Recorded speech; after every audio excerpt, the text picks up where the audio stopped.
The Passion according to Mark's Gospel, chapters 14 and 15. The Passover and the Feast of the Unleavened Bread were 2 days away.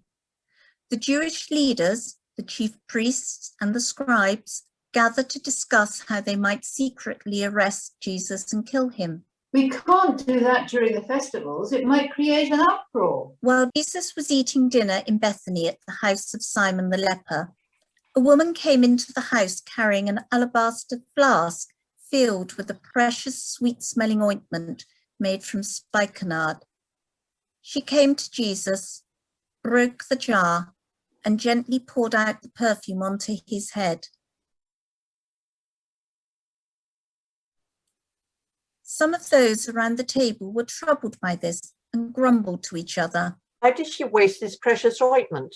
We could have sold this ointment for almost a year's wages, and the money could have gone to the poor. Their private concerns turned to public criticism against her. Leave her alone. Why are you attacking her? She's done a good thing. The poor will always be with you, and you can show kindness to them whenever you want.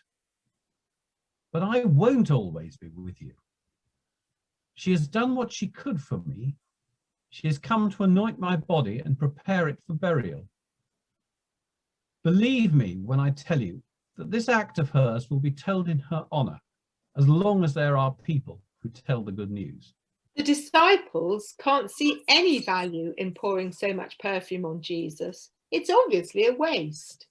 The woman is demonstrating her love for him with an abandon and an emotional commitment that few people have ever shown, and he appreciates her love and her faith. To him, it's more than a gesture, it's a practical preparation for his imminent death and burial. No one else there can see what her action is, but to Jesus, it is incredibly precious. So much so that he promises her that her action will never be forgotten. It was after this that Judas Iscariot, one of the 12, went to meet the chief priests with the intention of betraying Jesus to them. When they heard what he proposed, they were delighted and promised him money. So from that time on, Judas thought and waited and sought an opportunity to betray Jesus. On the first day of the Feast of the Unleavened Bread, the customary day when the Passover lamb is sacrificed, his disciples wondered where they would celebrate the feast. Where do you want us to go and prepare for you to eat the Passover meal? So again, he sent 2 of his disciples ahead and told them to watch for a man carrying a jar of water. The teacher asks, where is the guest room where I can eat the Passover meal with my disciples? He will take you upstairs and make our preparations there. So the 2 left and went into the city. All was as Jesus had told them, and they prepared the meal in the upper room. That evening, Jesus and the 12 arrived and went into the upper room, and each reclined around the table, leaning upon an elbow as they ate. I tell you, in absolute sincerity, one of you eating with me tonight is going to betray me. The 12 were upset. They looked around at each other. Lord, it's not I, is it? It's not I, is it? Lord, it's not I, is it? It is one of you, the 12. One of you who is dipping your bread in the same dish that I am. The Son of Man goes to his fate. That has already been predicted in the scriptures. But still, it would be terrible for the one who betrays him. It would have been better for him if he had never been born. As they ate, Jesus took bread, offered a blessing, and broke it. He handed the pieces to his disciples. Take this and eat it. This is my body. He took a cup of wine, and when he had given thanks for it, he passed it to them, and they all drank from it. This is my blood, covenant poured out on behalf of many. Truly, I will never taste the fruit of the vine again until the day when I drink it new in the kingdom of God.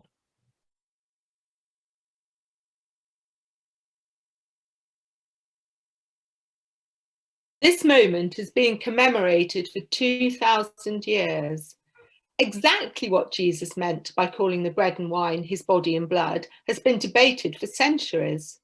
By eating the bread and drinking the wine, believers participate not only in this supper, but also in his death and resurrection, because the bread is torn and the wine is poured, just as his body was torn and his blood poured out.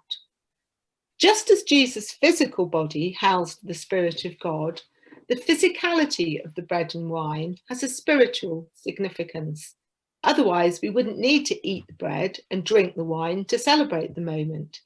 It would be enough for us to read the story and remember what happened. But we too are physical as well as spiritual, and our physical actions have spiritual importance. After the meal, they sang a psalm and went out of the city to the Mount of Olives. All of you will desert me tonight. It was written by Zechariah.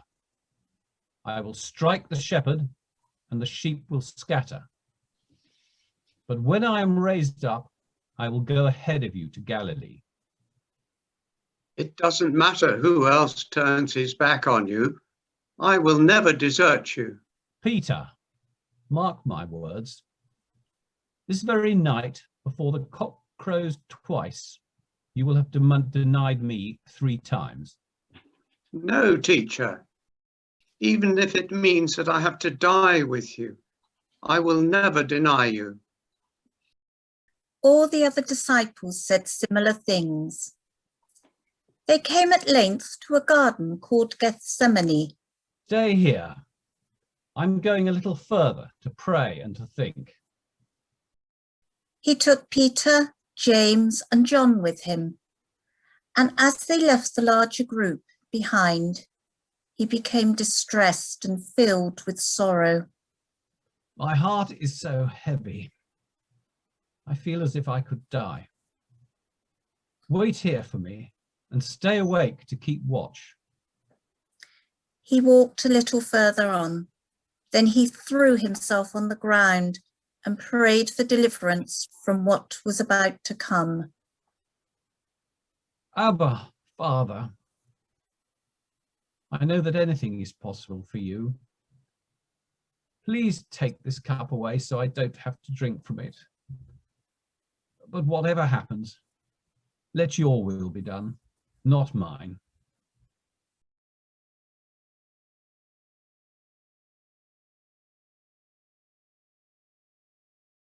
He got up, went back to the 3, and found them sleeping. Simon, are you sleeping? Couldn't you wait with me for just 1 hour? Stay awake and pray that you aren't led into a trial of your own. It's true, even when the spirit is willing, the body can betray it. He went away again and prayed again, the same prayer as before, pleading with God, but surrendering to his will. He came back and found the 3 asleep. And when he woke them, they didn't know what to say to him.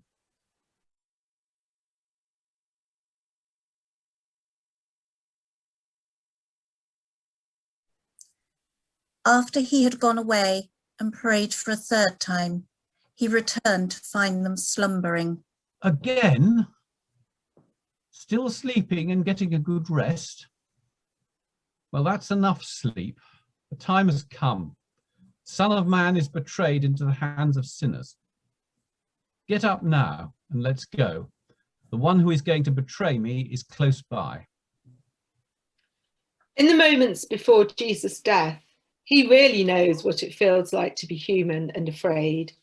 Jesus knows exactly what is about to happen to him and exactly how bad it will be. Now that that time has come, he feels all the natural human emotions. Most amazing of all is the prayer that Jesus says in that moment. Please take this cup away so that I don't have to drink from it. Even though he divinely knows what's going to happen, what must happen, he still asks for reprieve. At the same time, he submits his human desires and will to the plan of his Father. In order to experience fully what it means to be human, he has to go through even this, denying himself and what he wants to face certain torture and death. Before he had finished talking, Judas, one of the 12, approached with a large group of people, agents of the chief priests, scribes, and elders in Jerusalem, armed with swords and clubs. The signal they had arranged was a kiss. Watch to see whom I kiss. He's the one, Jesus had told them. Arrest him and take him into secure custody. As soon as they arrived, Judas stepped forward. Jesus, my teacher.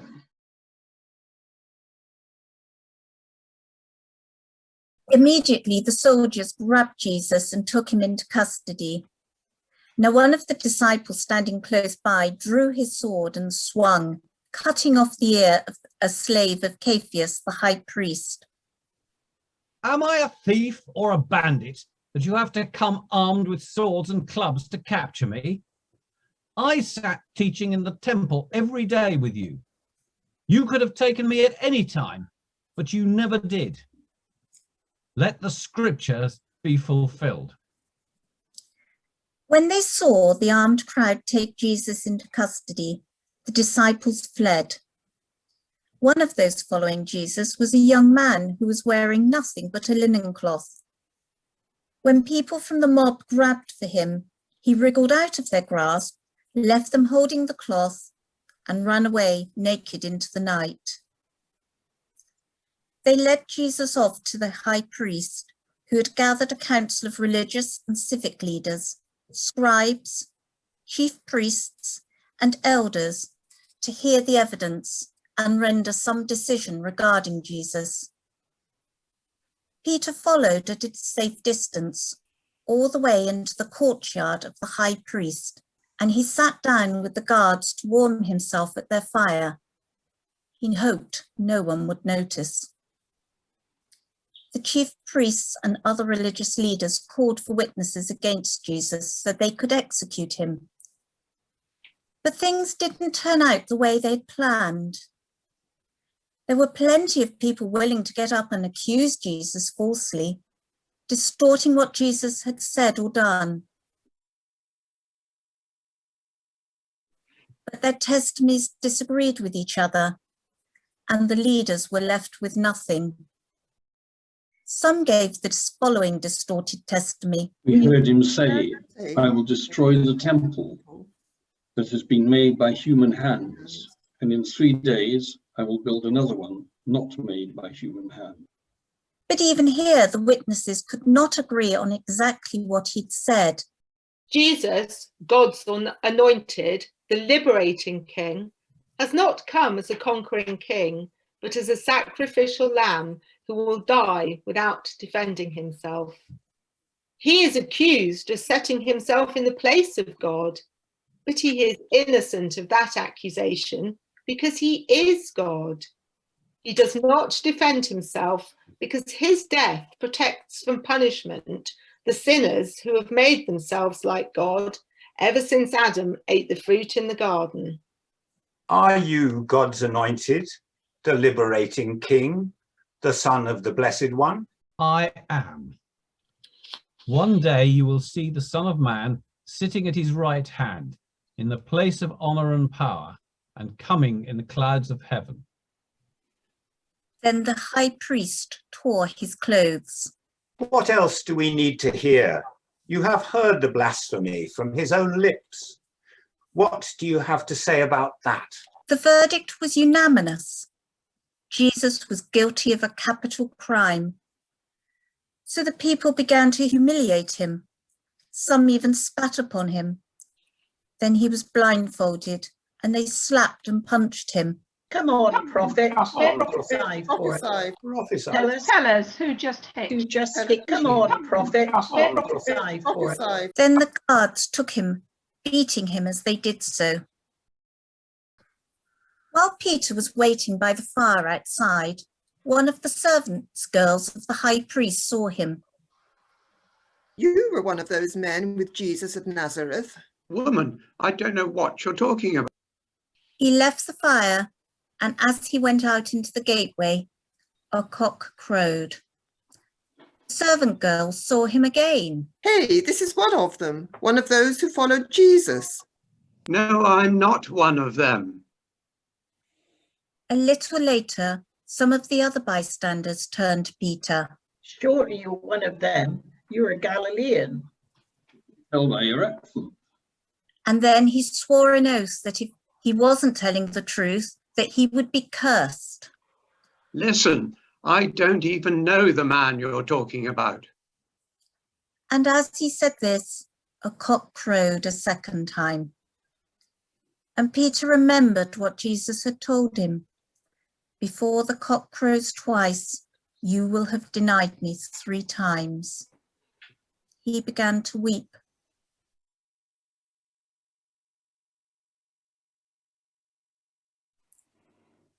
When the morning came, the chief priests met in council with all the Jewish leaders. They bound Jesus, led him away, and turned him over to the Roman governor, Pilate. Are you the king of the Jews? You have said so. The chief priests went on to accuse Jesus of many things, but Jesus simply stood quietly. Do you have anything to say? How do you respond to all these charges that have been laid against you? But Jesus said nothing more, and Pilate was astonished. Now it was his custom at feasts that Pilate should release one prisoner from custody, whomever the people most desired. There was one rebel from those imprisoned for insurrection against the Roman occupation. He had committed murder during an uprising. His name was Barabbas. A crowd had gathered in front of Pilate's judgment seat to request that Pilate follow his usual custom. Pilate turned to them. Why don't I release to you the king of the Jews? He knew that the chief priests had delivered Jesus because they were threatened by him, not because Jesus was a criminal. But the priests moved among the crowd and persuaded them to call for Barabbas instead. Then what do you want me to do with the king of the Jews? Crucify him. Crucify him. Crucify him. But now he called to them. Why? What has he done to deserve such a sentence? Crucify him. Crucify him. Crucify him. Barabbas is an activist and a militant Jewish leader. In one sense, the choice that the crowd is offered to have either Jesus or Barabbas released can be seen as a choice between 2 types of revolution. Do they want a revolution of power, a revolution that is easily visible, a revolution that will conquer their enemies in a way they can understand? Or do they want a revolution of healing, a revolution of love, a revolution that will bring the kingdom of God to earth in a mystical, transcendental way? It's no wonder they make the choice they do. Who wants a gentle revolution in a time of war?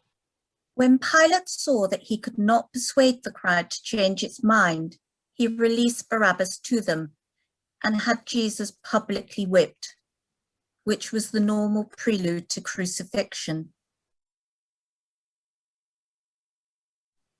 Then he had Jesus led away to be crucified. The soldiers took him to the headquarters of the governor, and the rest of the soldiers in the department gathered there, hundreds of them. They put a red robe on him and made a crown of thorns that they forced onto his head, and they began to cry out in mock salute. Hail to the King of the Jews. For a long time, while they beat him on the head with a reed, spat upon him, and knelt down as if to honour him. When they had finished mocking him, They stripped off his purple robe and put his own clothes back on him. Then they took him away to be executed.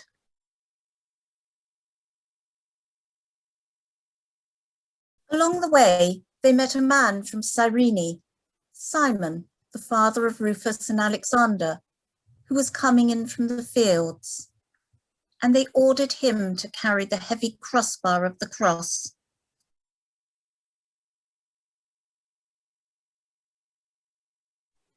And so they came at last to the execution site, a hill called Golgotha, which means the place of a skull. The soldiers offered Jesus wine mixed with myrrh to dull his pain, but he refused it. And so they crucified him, divided up his clothes, and cast lots, an ancient equivalent to rolling dice, to see who would keep the clothes they had stripped from him. His crucifixion began about 9 o'clock in the morning. Over his head hung a sign which indicated the charge for which he was being crucified. It read, "The King of the Jews."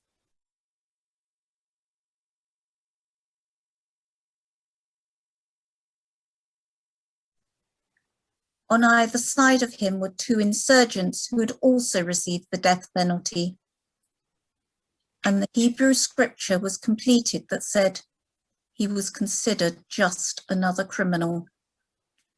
Those passing by on their way into or out of Jerusalem insulted and ridiculed him. So you're the one who is going to destroy the temple and rebuild it in 3 days. Well, if you're so powerful, then why don't you rescue yourself? Come on down from the cross. He rescued others, but he can't rescue himself. Let the anointed, the King of Israel, come down from the cross now, and we will see it and believe. Even the insurgents who were being crucified next to him taunted him and reviled him. At noon, the day suddenly darkened for 3 hours across the entire land. Sometime around 3 o'clock, Jesus called out in a loud voice, Eloi, Eloi, lama sabachthani.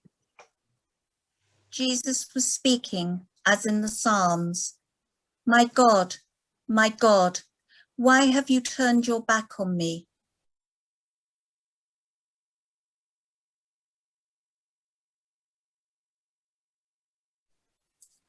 Some of those standing nearby misunderstood him. Hey, he's calling for Elijah.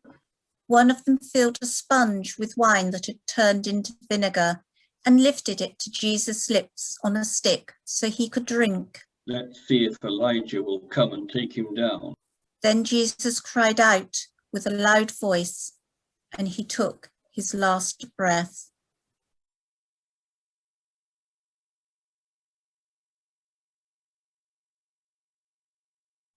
A long curtain divides the 2 areas, and at the moment of Jesus' death, it is torn in 2.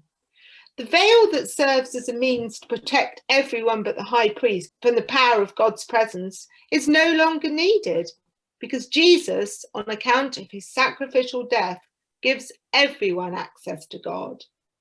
Only God himself can rip the curtain in 2 from top to bottom, opening the way for people to come into his presence. The Roman centurion, the soldier in charge of the executions, stood in front of Jesus, heard his words, and saw the manner of his death. Surely this man was the Son of God.